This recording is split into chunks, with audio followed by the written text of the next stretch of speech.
گریه‌های جانسوز فرهاد دریا و سیتا قاسمی به خاطر وفات شرافت پروانی، هنرمند محلی خانه کشور.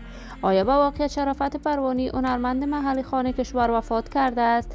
افشای حقایق و ناگفته‌های زندگی شرافت پروانی که اصلا باورتان نخواهد شد. این هنرمند محبوب و مطرح افغان در کجا زندگی می‌کند و مصروف چی کار باره بود؟ من در این ویدیو پیرامون حقایق همین ماجرا خواهم پرداخت، پس در ادامه با کانال دنیا اینفو باشید.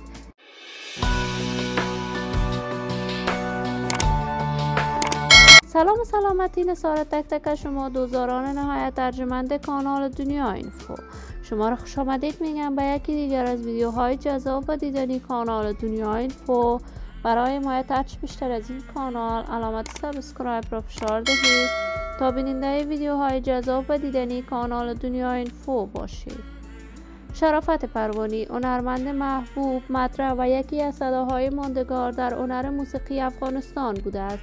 هنرمند محلی خانه کشورش شهرت و محبوبیت خارق‌العاده‌ای در میان مردم افغانستان داشته است.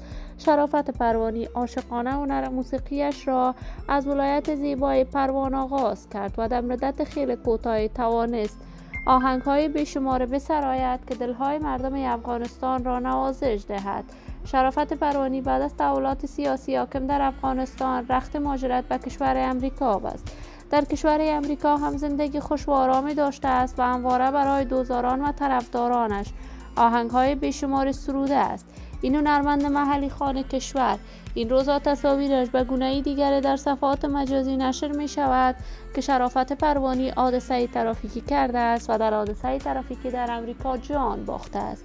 اما این خبرها کاملا دروغ بوده است. شرافت پروانی زندگی خوش و آرامی داشته است و در جریان برگزاری کنسرت‌هایش به شهرهای بزرگ اروپا می باشد.